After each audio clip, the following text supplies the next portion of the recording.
Maintenant, j'ai deux amours. Joséphine Baker avait deux amours, mais surtout une vie époustouflante. Deux amours, mon pays Paris. C'est ce que raconte sur scène Joséphine B., le parcours de la gamine du Missouri née dans la misère, qui deviendra une vedette mondiale, une femme libre et courageuse.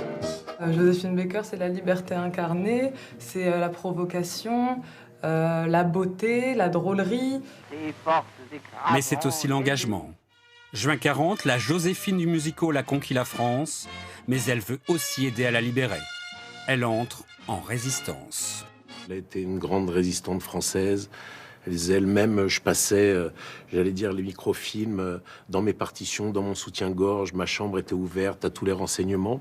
Je faisais de la résistance parce que j'avais qu'une seule chose en tête, c'est-à-dire de aider la France.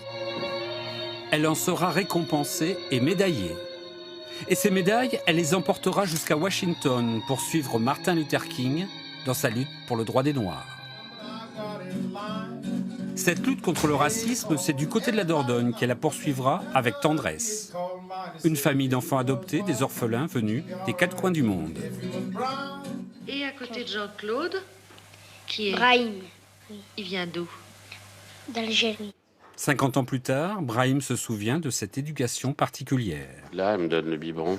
Il est le 7e de la fratrie des 12 enfants de Joséphine Baker qu'elle appelait sa tribu Arc-en-Ciel.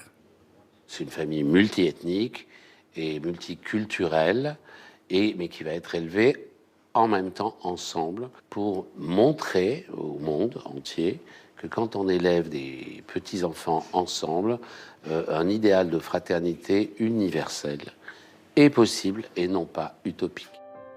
C'est cette utopie et cet esprit de résistance qui entreront avec Joséphine Baker au Panthéon le 30 novembre prochain.